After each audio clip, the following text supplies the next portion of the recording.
so a lot of times we say like, oh, we have kids, and so we can't, take the risk of being an entrepreneur. But I kind of thought, I don't know, this is what I think, but I was like, I have no choice but to be an entrepreneur, because who's gonna drop my kids off at school? Who's gonna pick them up? What about when they're sick?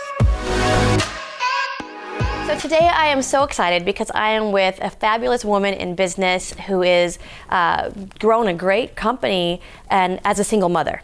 And she's also with adversity, nothing phases her. She just keeps keeping on, and really takes everyone's excuses away. So Jenna, why don't you tell us first a little bit about your background?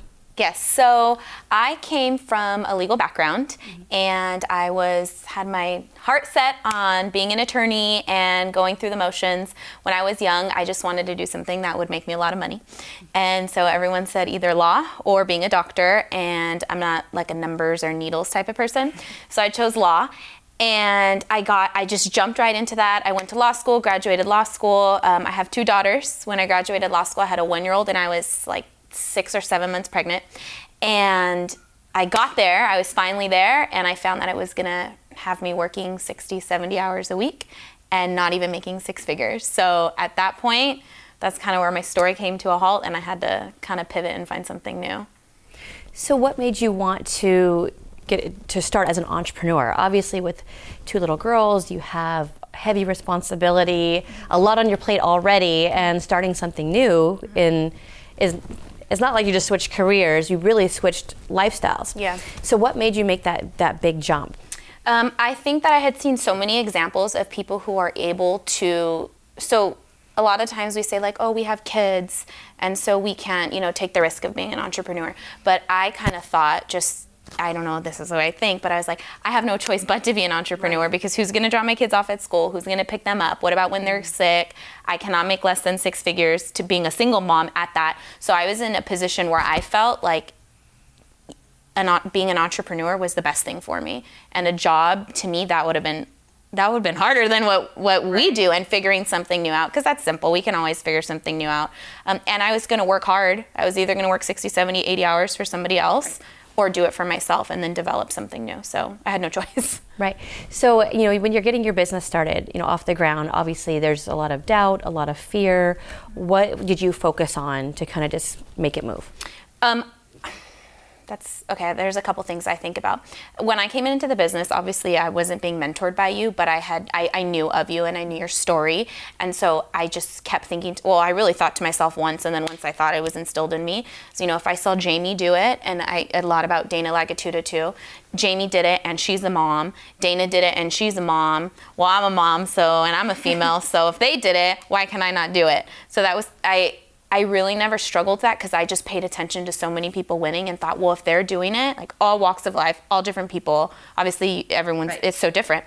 But I was like, if they did it, well, then I could do it too. And so I had that mindset, and I knew, like, I never thought I couldn't do it. Yeah, so many people focus on what they're not good at, or where they're at, or, there's all that they don't know yet, or they're not good at yet.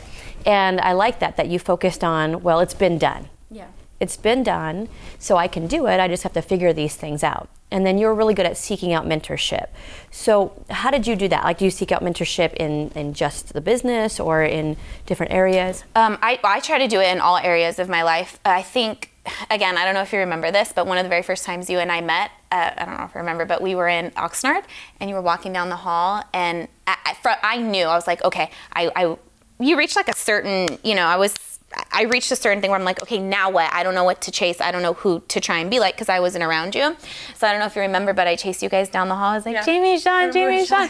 I was like, can we go to dinner? And you're like, yeah, get in. I was like, okay. So immediately, because I obviously I was intentional with that, but then, you just raised the bar. And so now it gives me something else to say, okay, now this is what I need to do. And it gave me more examples. Same thing with any area. You obviously want to be surrounded by and mentored by and, talking to people and around people that are just miles away or light years away from where you want to be. So it gives you something. If not, we kind of reach that cap. And that's where I was at when I first came to you. Associations are so important. But what you said is huge, because I think even when people are trying to grow and they want, a better quality of life, or they want, something more, they still are, I don't know if it's their insecurities or their doubt, but to go and be so bold to chase someone down and say, can we go to dinner tonight, right?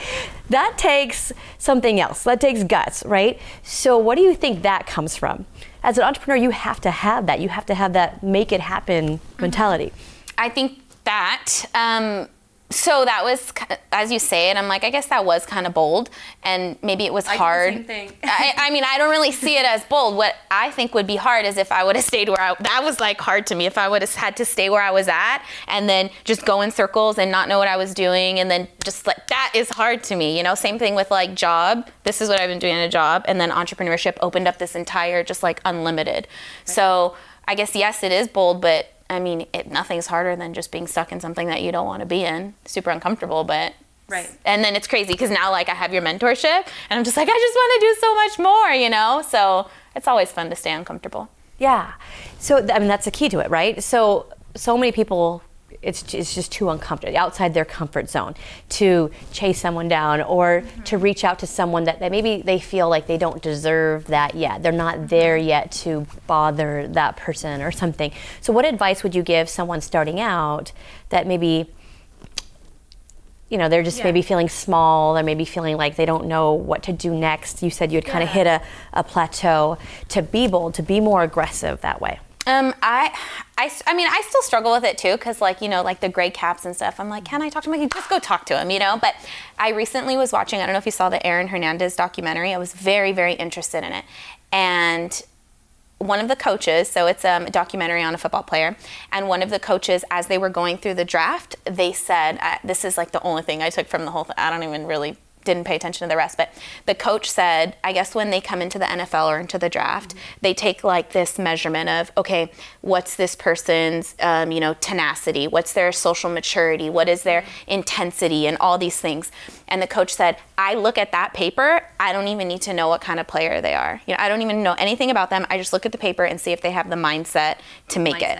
So sometimes we feel like, okay, well, I haven't maybe recruited enough, or I haven't, insert whatever here, I haven't reached this level. I'm not SMD, I'm not CEO. I tell myself that too, like, well, I'm not a CEO yet, but I know that I have the mindset. And so anybody that's watching this probably has the mindset of an entrepreneur, or else they wouldn't be watching this and wanting to grow.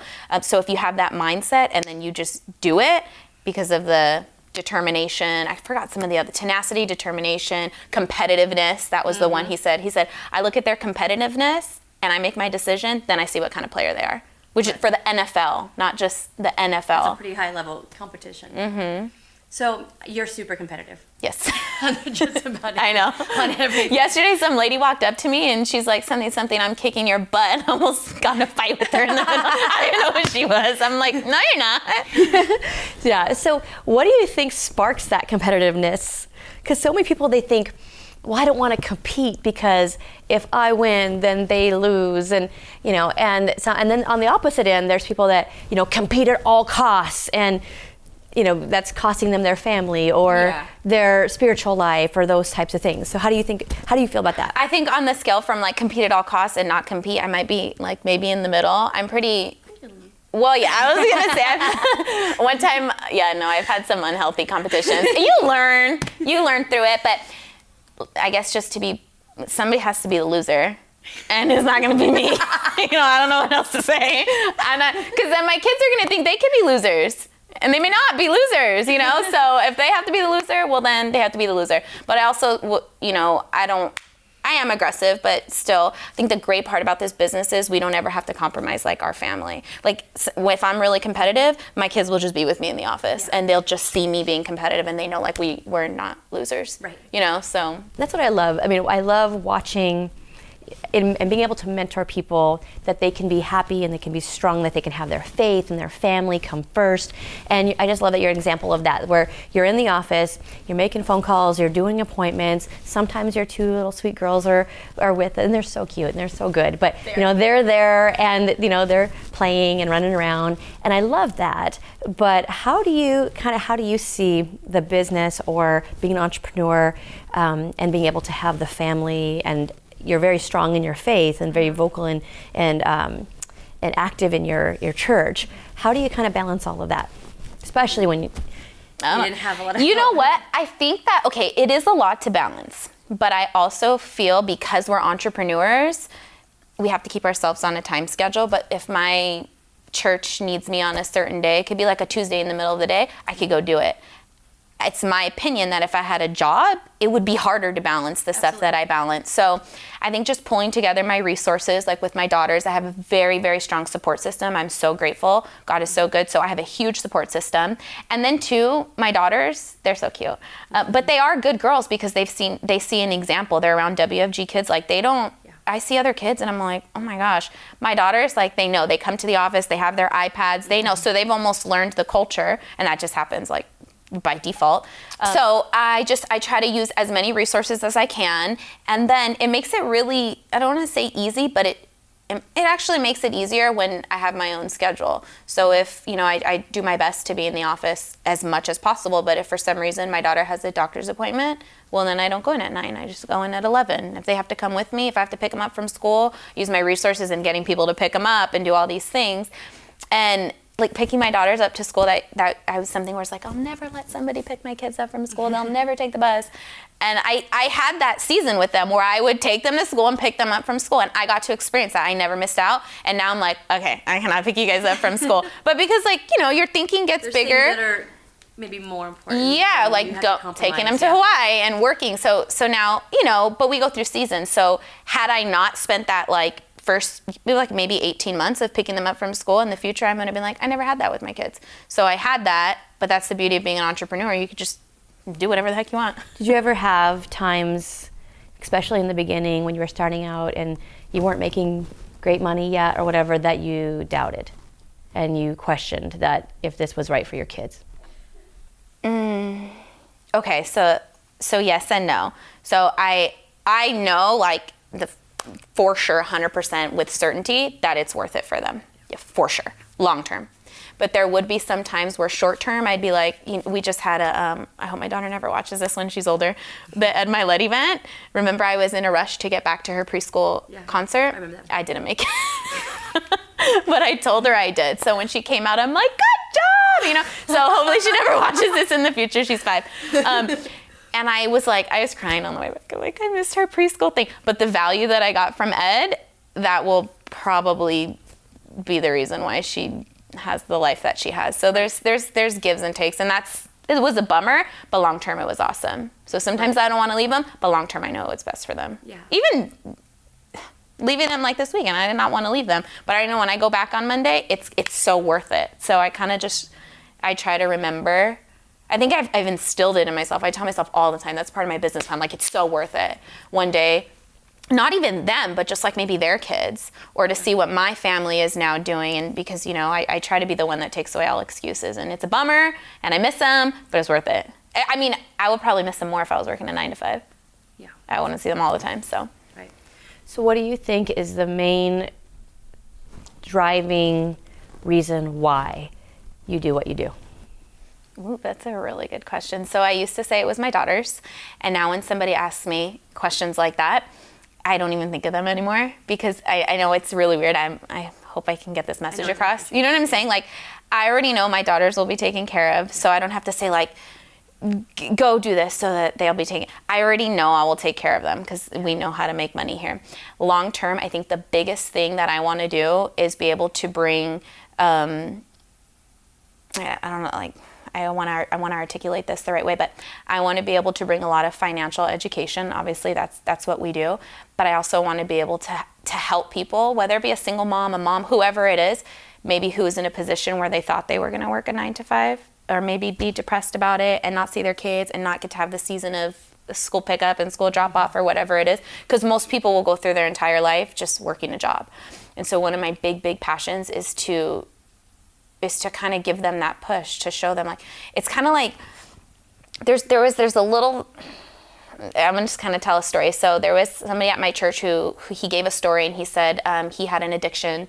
First he had an addiction to drugs, and he had to go through a detox. Then he had an addiction to food.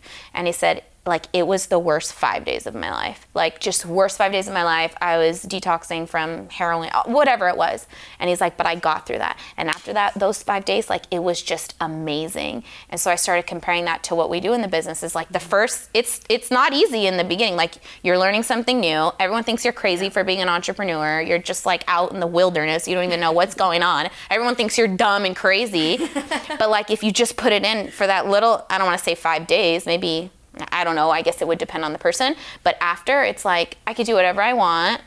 I can go to Palm Springs, I can come back, I can pick the kids up from school, I can send them to the private school, I can live in the gated community, I could drive the car I want, I could tithe as much money as I want, I can go to my church whenever I want, I could be around Jamie Villalobos. Like, it's kind of like you're famous and you have like this dream life, but you don't have to deal with the paparazzi. Like it's like dream life, you know? You get to, I can't even, I hope I'm putting it into words right, but you know, it's just like that little bit of time where like you really have to put it in. I call it the price paying time. Yeah, and I'm still in it.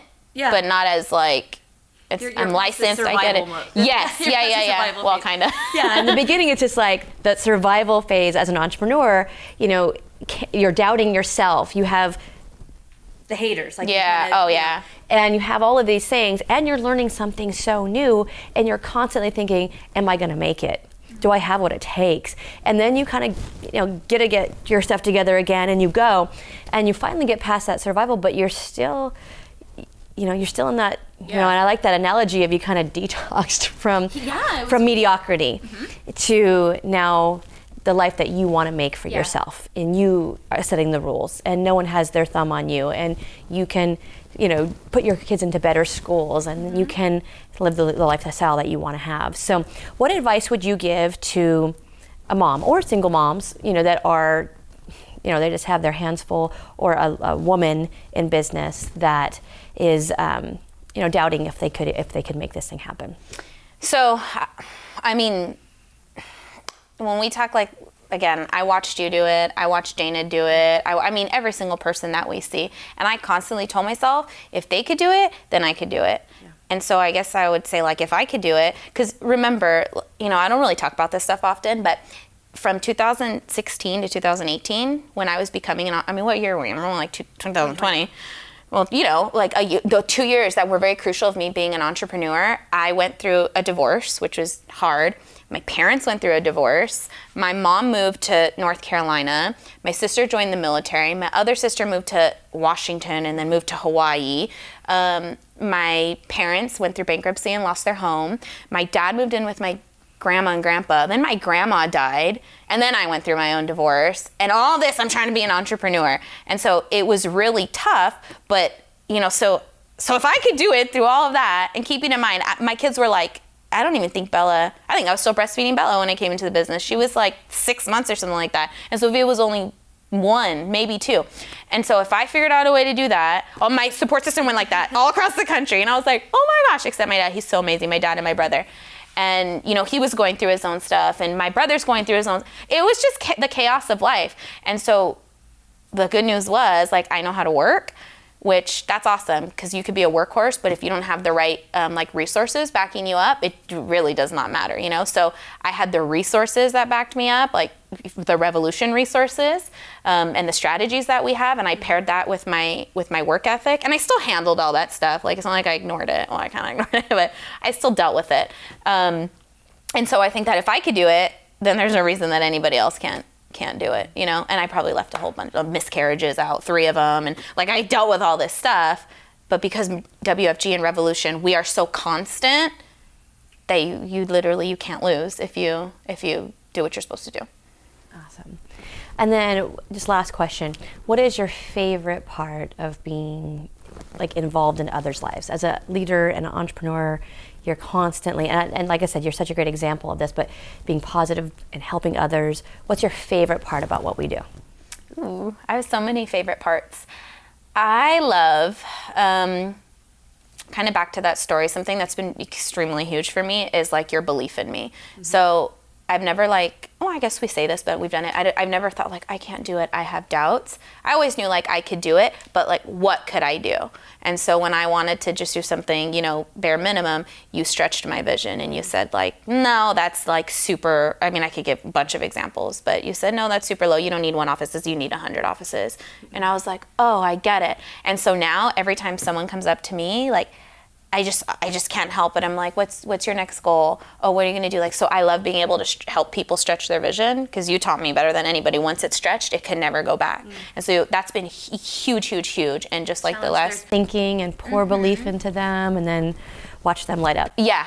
Awesome. Exactly. Well, we appreciate you. We love you. And you guys, this is a great example of no excuses. You know, all that adversity, miscarriages, family trials, having 2 little girls at home, and I know that's so hard as a parent sometimes, but when your dreams are big enough, then there's no excuse that's going to get in your way.